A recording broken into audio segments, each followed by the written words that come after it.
여러분 이번 크리스마스 때 무엇을 기대하십니까?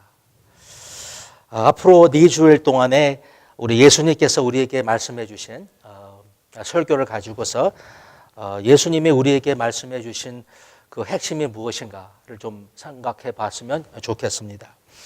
오늘 본문은 우리 예수님께서 우리에게 주신 첫 설교의 내용이 기록되어 있습니다. 굉장히 메시지 자체는 굉장히 간단하죠. 간결한 그런 설교입니다. 그걸 보면 내 동사, 그 다음에 내 명사 이렇게 8단어로 설교를 해 주셨습니다. 찾다, 그 다음에 가까이 왔다, 회개하라, 믿으라, 그 다음에 때, 하나님, 나라, 이제 복음, 이 8가지를 가지고서 이제 설교를 해 주신 것입니다. 이 설교가 그냥 2문장으로 끝난 것인지 아니면 더 많은 말씀을 하셨는지는 몰라도 마가 이렇게 간결하게 기록을 해 주신 것입니다. 여러분, 복음이 무엇입니까? 여러분 생각하시기에 복음의 내용은 굉장히 넓죠. 굉장히 많은 이야기를 할 수 있을 것입니다. 예수님은 구원자이시다. 하나님은 사랑이시다. 예수님을 믿으면 죄사함을 받는다. 아주 간단한 그런 복음의 내용입니다. 의롭다함을 얻을 수 있고 영생을 얻게 되고 우리는 구원을 받고 예수 천당, 이렇게 천당을 갈 수가 있습니다. 다 맞는 이야기인데 이 복음의 중요한 한 부분이지 전체를 다 이야기를 하는 것은 아니고, 우리 예수님께서 복음을 말씀하셨을 때에 그 복음의 핵심은 아닌 것입니다. 여기 잘 보면 예수님께서 말씀하시는 하나님 나라의 그 복음이 무엇인가 이렇게 한번 살펴본다면 딱 2가지입니다. 때가 찼다. 그것이 이제 복음이 하나인 것입니다. 그 다음에 하나님의 나라가 가까이 와 있다라는 것이죠. 때가 차서 하나님의 나라가 가까이 와 있다라는 것이 복음이라는 것입니다.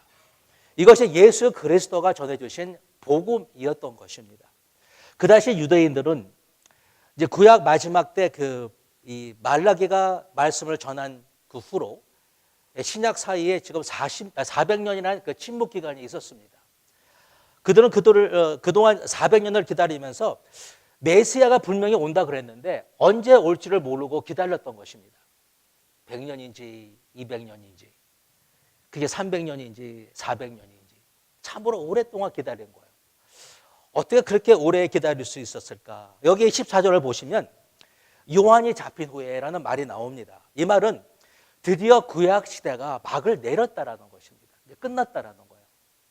그래서 구약 시대가 끝나고 이제 새 시대가 왔다라고 이렇게 말씀을 해주고 있는 것입니다. 구약에서는 보라, 그날이 올 것이니라 이렇게 얘기를 했습니다. 메시아가 올 것이니라, 하나님의 나라가 올 거라고 미래형으로 이야기를 했는데, 신약에 와 보면은 보라, 그날이 이미 왔다라고 얘기를 하는 거예요. 앞으로 올 것이 아니라 이미 그 나라가, 하나님의 나라가 지금 와 있고 그 나라에 임하신 그 결과가 지금 우리 가운데 이렇게 나타나고 있다고 얘기를 하고 있는 것입니다. 이미 존재하고 있다라는 거예요, 우리 가운데. 하나님의 나라가 임한 그 결과가 우리 가운데, 우리 삶 속에 이렇게 좀 펼쳐지고 있다고 얘기를 해주면서 마지막에 마지막, 이제 최마지막에 오면 그때 모든 것이 완성이 된다고 얘기를 해주고 있는 것입니다. 여기서 때라는 것은 어떤 날을 이야기하는 것도 아니고 어떤 시간이 아니라 하나님께서 정하신 때, 하나님께서 말씀하신 그 적합한 시기를 말하고 있는 것입니다. 시간은요, 여러분, 이렇게 수평으로 흘러가고 있습니다. 오늘은 2017년 12월 3일입니다. 내일은 4일이고 그 다음 날은 5일, 이렇게 흘러가고 있습니다. 이 수평으로 흘러가는 이 시간은 하나님의 그리 중요한 것이 아닙니다. 그냥 흘러가는 거예요. 그런데 중요한 것은 하나님께서 정하신 때가 중요하다 이것입니다.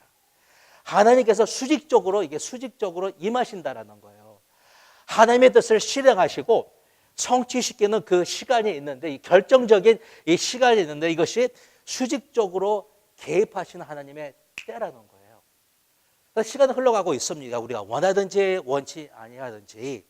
그냥 시간은 흘러가고 있는 것입니다. 그런데 이 흘러가는 시간이 영혼과 만나는 그 시점을 가리켜서 우리는 그것을 카이로스다 이렇게 얘기를 하는 거예요. 하나님의 모멘트라고 얘기를 하는 것입니다. 늘 살아가고 있습니다. 늘 하고 있습니다. 근데 하나님께서 수직적으로 개입하시는 그 모멘트가 우리의 시간과 만나면 그 모멘트를 가리켜서 이제 카이로스 모멘트다 이렇게 얘기를 한다는 것이죠. 우리는 오늘, 내일, 미래의 어떤 날이 굉장히 중요합니다. 내일 이렇게 될 것이고 모레 이렇게 됐으면 좋겠다. 우리 아이가 이제 졸업을 할 것이고 우리는 이 어떤 흘러가는 그 시간에 어떤 시점이 굉장히 중요하게 여기는 것입니다. 그러나 하나님은 하나님의 때를 귀하게 여기시고 그것을 중요시 여긴다는 것이죠. 그래서 솔로몬이 1천 번제를 드릴 때에 하나님은 그 날짜를 세고 계시지 않았다라는 거야. 하루, 이틀, 3일 이렇게 날짜를 세고 계신 것이 아니었다는 것이죠. 500번째 드릴 때에 하나님께서는 이게 수직적으로 임하실 수도 있었다라는 거예요. 999번 드렸을 때에 하나님에게는 날짜가 중요하지 않다라는 것입니다. 우리는 날짜를 지죠. 열흘 지났어. 20일 지났어. 시간이 별로 없어. 이렇게 시간을 우리는 세고 있지만 하나님은 시간을 세고 있지 않다라는 거예요. 왜냐하면 우리 하나님에게는 과거도 현재도 미래도 없다라는 것이죠. 우리 하나님에게는 영원한 현재밖에는 없다라는 거예요. 그러니까 오늘이라는 거예요. 지금밖에는 없다라는 것입니다. 그래서 하나님은요, 지금의 하나님이시다라는 거예요. 지금 우리를 만나 주실 수 있는. 저 어떤 목사님이요, 14년 동안 이 몸이 비틀어지기 시작하는데 이 병에 걸려가지고서 이제 죽어가고 있습니다. 처음에는 이렇게 제대로 걸을 수가 없었어요. 지팡이를 갖고 걷다가 이제 휠체어를 타고 걷다가 언젠가는 다시는 이렇게 그 휠체어까지 탈 수 없는, 제대로 자기 몸을 버티고 이렇게 휠체어에 탈 수 없는 그런 정도까지 가게 되었습니다. 그러나 그분은 끝까지 소망을 잃지 아니하고 하나님께 구했어요. 기도했습니다. 의심하지 않았어요. 저는 어저께 이게 또 이게 참 마음이 연약한 것 같아요. 의심도 오고 두렵고 어떨 때는 그렇더라고요. 제가 미생에게 물었습니다. 자기는 의심 없어? 그랬어요. 그랬더니요, 의심이 없대요. 어떻게 의심을 안 가질 수가 있어?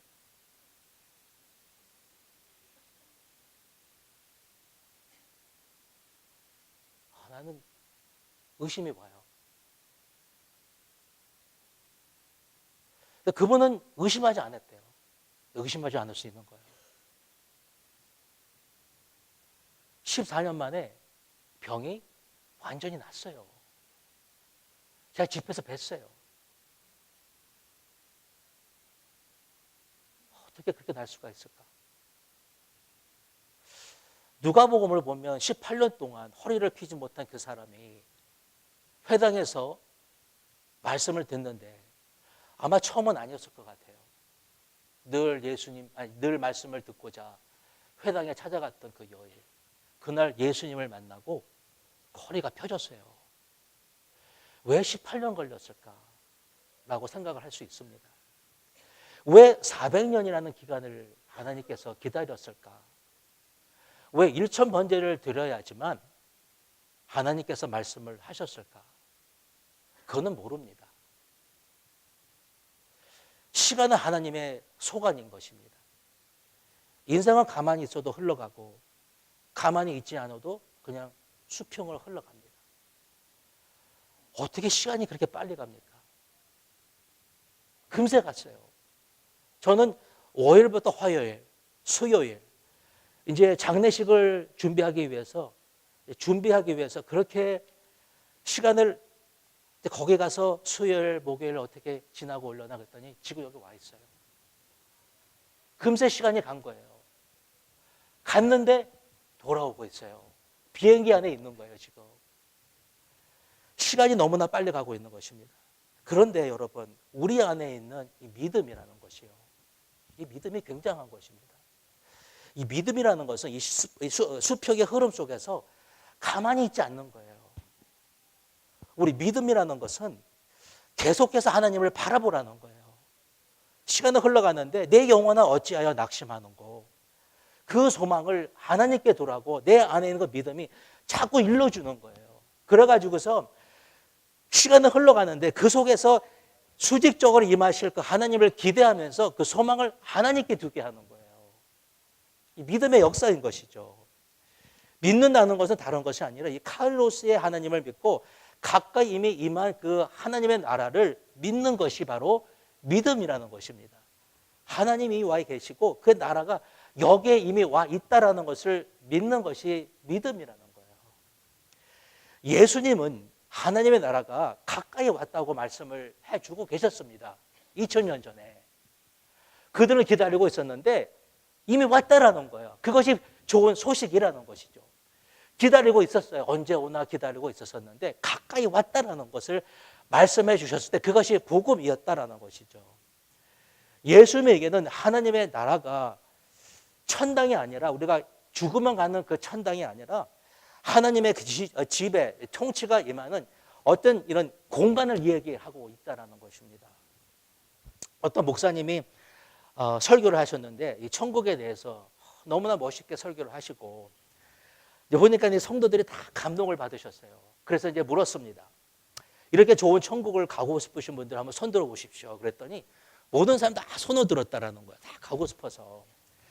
그래서 이제 그 목사님 뭐라 그랬냐면 그러면 당장 천국에 가고 싶으신 분들 한번 손 들어 보십시오. 그랬더니 아무도 손을 들지 않았다라는 것입니다. 우리가 보편적으로 말하는 이 천당이라는 것은 죽으면 가는 곳입니다. 중세시대 이후에 주어진 개념이에요.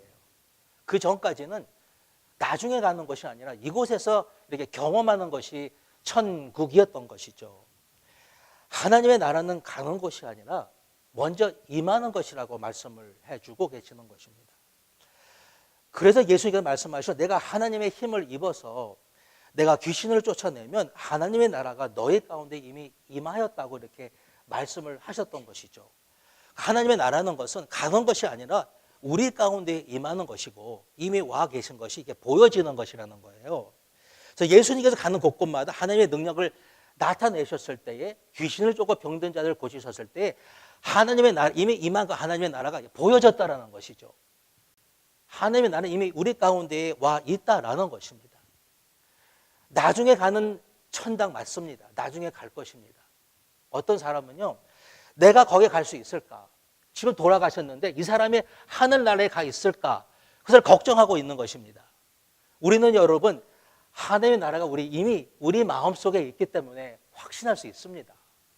하나님의 나라는 어떻게 우리가 들어가게 되냐면 우리가 거하고 있는 그 장소, 지금 여기에 있습니다. 우리의 가정, 우리의 관계, 내 모든 그 일하는 그 일터, 그곳을 거룩하게 함으로 우리가 그곳을 거룩하게 함으로 천국에 들어가기 시작한다라는 거예요. 하나님의 나라는 어느 곳에 임하게 되냐면 내가 이곳을 하나님의 나라처럼 만들어 갈 때에 하나님의 나라가 임하고 영광이 임하는 곳이 된다라는 것입니다. 만약에 여러분이 하나님의 영광을 원한다면 우리가 있는 그곳을 하나님의 나라 같은 곳으로 만드시면 된다라는 거예요. 한번 생각해 보십시오.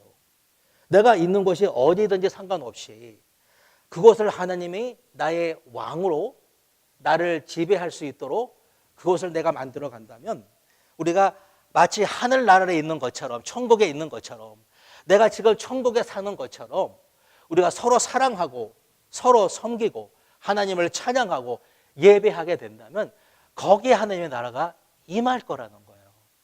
그것이 나타나게 된다는 것입니다.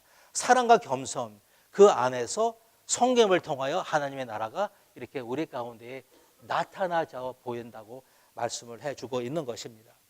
이런 수평적인 인생길에서 이 수직적인 하나님의 계획을 경험할 수 있는 방법은 굉장히 간단한 거예요. 이거 보니까 회개하고 믿으면 된다는 것입니다. 회개하고 믿으면 하나님의 방향으로 우리가 돌아서면 하나님께서 이렇게 바라보고 계시는데 하나님께서 바라보고 계시는 그 방향으로 돌아서기만 하면 잘못된 길에서 올바른 길로 바른 길로 우리의 방향을 바꿔서 돌아서면은 그리고 하나님을 믿으면 우양 회개하고 믿을 것이면 하나님 안으로 푹 들어가면 들어갈수록 그냥 발목까지만 담그지 말고 그냥 푹 빠져 들어가면 빠지면 빠질수록 하나님의 그 나라가 우리 가운데에 나타나고 보여질 거라는 것입니다. 하나님의 나라는 이미 우리 가운데 있습니다. 우리 마음속에 이미 와 있습니다. 이미 와 있는 그것을 우리가 원하고 바라고 우리가 간구하고 인정하고 우리가 소원하면 그 하나님의 나라가 우리 가운데에 펼쳐지고 보여지게 된다라고 말씀을 하고 있는 거예요. 먼저 그의 나라와 그 일을 구하라. 그러면 이 모든 것을 너희에게 더하여 주시리니. 그래서 하나님의 나라와 하나님의 일을 먼저 구하면 하나님의 나라가 임하고 그의 의가 나타날 것을 우리가 믿으면, 그것을 위해서 우리가 수고하고 희생하고 서로 섬기면 거기에 하나님의 나라가 우리 가운데에 보여질 거라고 말씀을 하고 있는 것입니다. 옛날에 우리 신시내티에 직장을 구하러 올라갔던 우리 권광욱 생각하십니까? 우리 권광욱이가 여기서 일을 하다가 직장을 잃어버렸어요. 그래서 이제 앞으로 이제 어디로 가야 되나 하고 이제 고민을 하다가 신시내티에 이제 직장 이제 인터뷰를 할 수 있어서 이제 올라가게 됐습니다.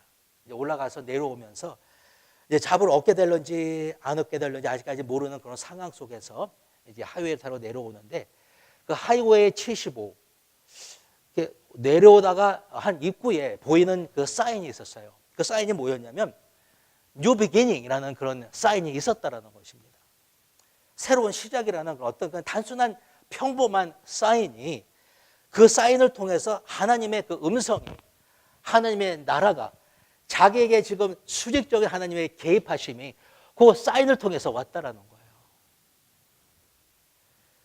하나님께서 어떤 걸 통해서 우리에게 말씀하시는지 모릅니다. 오늘 여러분이 찬양을 통해서 기도 가운데의 말씀을 통해서 어떤 한 부분에서 하나님께서 여러분에게 이렇게 말씀하시고 개입하는지는 모르겠으나 하나님께서는 우리에게 꼭 말씀하시고 수직적으로 개입을 하신다는 것이죠. 사도 바울이 뭐라고 그랬냐면 하나님에 대해서 말씀을 하기를 우리는 한 단계의 영광에서 다른 단계의 영광으로 이렇게 변해가고 있다는 거예요. 옛날은 이런 단계에 있었었는데 이런 한 단계의 영광에서 다른 단계의 영광으로 지금 이렇게 변화가고 있다는 거예요. 모세가 하나님과 시내산에서 대화를 나눌 때 그의 얼굴에 빛이 났습니다. 예수님께서 변화산에서 대화를 하실 때에 태양빛처럼 났다고 이렇게 얘기를 했습니다. 사도 바울이 뭐라고 그랬냐면 지금 그 빛이, 그 빛나는 그 빛이 우리 마음에 비추어져서 하나님의 영광을 알게 하는 그 빛이 우리 가운데 이미 비춰지고 있다는 거예요. 그것을 가르쳐서 그는 뭐라고 했냐면 우리 질그릇 가운데 있는 보배라고 말을 했습니다. 바로 그 영광의 빛, 하나님의 영광을 알게 하는 그 빛이 우리 마음에 비추어져서 지금 예수 그리스도를 알게 하고 우리를 한 영광의 단계에서 다른 영광의 단계로 지금 우리를 변화시켜 주시고 계시다라는 거예요.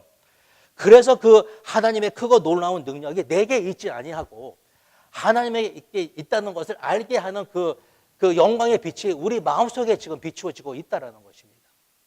그러니까 하나님의 나라가 이미 우리 마음속에 임하였다고 얘기를 하고 있는 것이죠.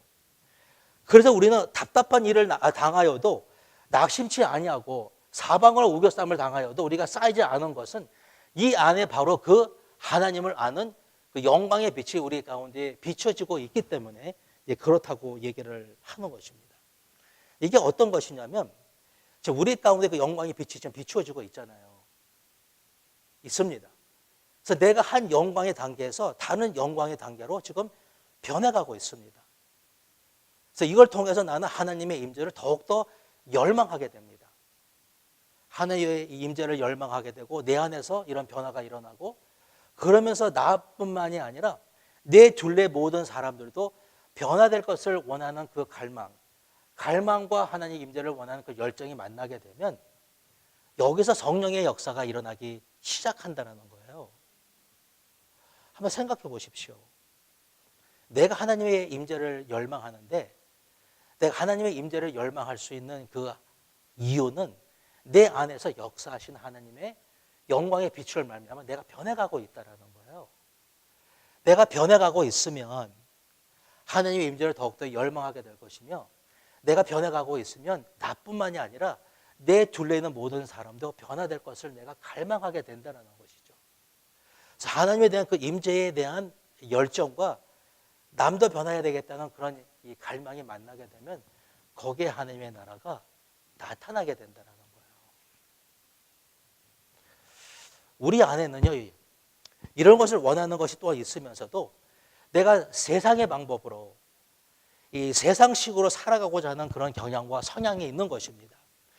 매일 삶 속에서 걱정, 근심, 짜증, 불평, 화, 미움 이런 것들이 나를 밀고 있는 것입니다. 이런 쪽으로 가라고 자꾸 밀고 있는 것이죠. 하나님의 방향을 밀어주면 좋겠는데 그렇지 아니하고 세상 쪽으로 나가라고 자꾸 밀어주는 그런 바람이 내 안에서 불고 있다는 거예요. 그래서 하나님께 나가고 싶은데 거기에 가지 못하도록 부는 다른 바람이 내 안에서 또한 불고 있다는 것입니다. 가만히 있으면 육신의 방향으로 세상식으로 그냥 저절로 가고 만다라는 거예요. 그래서 사탄 마귀의 발목에 잡히게 되는 것이고 손목이 잡히게 되는 것입니다. 어떨 때는 그냥 안주하고 싶은데 안주할 수가 없는 것은 신앙이라는 것은 제자를 걸음이라는 것이 없다라는 것이죠. 앞으로 가든지 아니면 뒤로 가든지 간에 후퇴하고 만다라는 거예요. 그래서 힘써 알자. 하나님을 알기로 우리는 힘써 알기로 우리 마음을 다하자라는 것입니다. 나쁜 동풍이 불어오는데 이 동풍이라는 것은 굉장히 강한 바람이잖아요. 여러분 한번 생각해 보십시오. 허리케인이 불어오는데 허리케인이 어디서 불어오냐면은 동쪽에서 불어오더라고요. 동쪽에서 불어와 가지고서 이렇게 다시 올라가서 이제 동쪽으로 가잖아요. 이것이 허리케인인 것입니다. 여러분 저는 저번 토요일 날 여기 이렇게 교회에 오면서 이 바깥에 있는 그 나무가 쪼개졌습니다. 쪼개졌는데 얼마 전에 하나가 쪼개졌잖아요. 근데 두 번째로 또 쪼개졌어요. 한 번 쪼개지고 또 두 번째 나무가 또 쪼개졌습니다. 저는 하나님 이것이 왜 이런 것입니까? 라고 했는데 나무의 그 사이를 보니까 나무가 여기 하나 있고 여기 하나 있는 거예요. 바람이 부는데 바람이 불 때에 이길 수 있는 힘이 없는 거예요. 이 머리는 큰데 보니까는 요거 몸뚱이에 가는 거죠. 나무 얼마나 잘 자라가지고 10년 자란 거예요. 이게 2007년도에 우리가 심은 거니까 굉장히 잘 자랐습니다. 우리가 얼마나 크게 자란지 모릅니다. 바람이 불었는데 이것을 지탱할 수 없는 요게 얇으니까 그냥 이게 갈라져 가지고서 이제 나무가 하나 갈라지고 그 다음에 혼자 서 있으니까 두 번째 또 갈라진 거예요. 이제 세 번째 갈라질까 봐 지금 기도하고 있어요. 갈라지지 아니하도록 하나님 도와주십시오. 아니면 또 나무를 그 둘레다 갖다 심어야 되는지. 혼자 있으면 그런 것입니다. 혼자 서 있으면 갈라지게 되는 것입니다. 같이 있어야 되는 거예요. 우리는 예수 그리스도를 영접했잖아요. 그렇죠? 아멘? 영접은 한 번 하는 것입니다. 한 번 하는 것인데 모시는 것은 평생 하는 것입니다. 예수님을 영접하고 우리는 평생 잘 모셔야 하는 것입니다. 그분을 하나님의 나라의 왕으로 잘 모시면 하나님은 우리의 손님이 아니라 우리의 왕으로 잘 모시면 그분이 우리 가운데 왕노릇 하시고 그분이 우리 가운데에 하나님의 이미 와 있는 나라를 보여주시는 것입니다. 우리 가운데 그 하나님의 나라가 이번 성탄절을 맞이하면서 기다리는 우리 가운데에 충만히 나타나기를 축원합니다. 잠깐 기도하겠습니다. 하나님 이 시간에 우리가 원하는 것은 이미 우리 가운데에 오셔서 거하시는 우리 예수 그리스도 이미 탄생하셨습니다. 우리에게 이미 하나님의 나라를 우리에게 이렇게 보여주셨습니다. 너희는 회개하고 믿으면 이미 그 때가 차서 우리에게 가까이 와 있는 그 하나님의 나라를 우리 가운데에 하나님 경험케 하시고 우리는 나중에 죽으면 가는 것이 아니라 우리가 여기 있는 이 시간 여기에 하나님의 나라를 경험하게 될 거라고 말씀해 주심을 감사드립니다. 하나님 다시 한번 우리가 원하는 것은 우리는 하나님의 백성이요 하나님의 자녀요 왕같은 제사장이라 말씀해 주시고 우리가 이 땅에 거하는 동안에 하나님 나라를 전파하고 주님의 나라를 누리고 사는 우리 모두가 될 수 있도록 하나님 축복하여 주옵소서. 감사드리고 예수 그리스도의 이름으로 기도합니다. 아멘.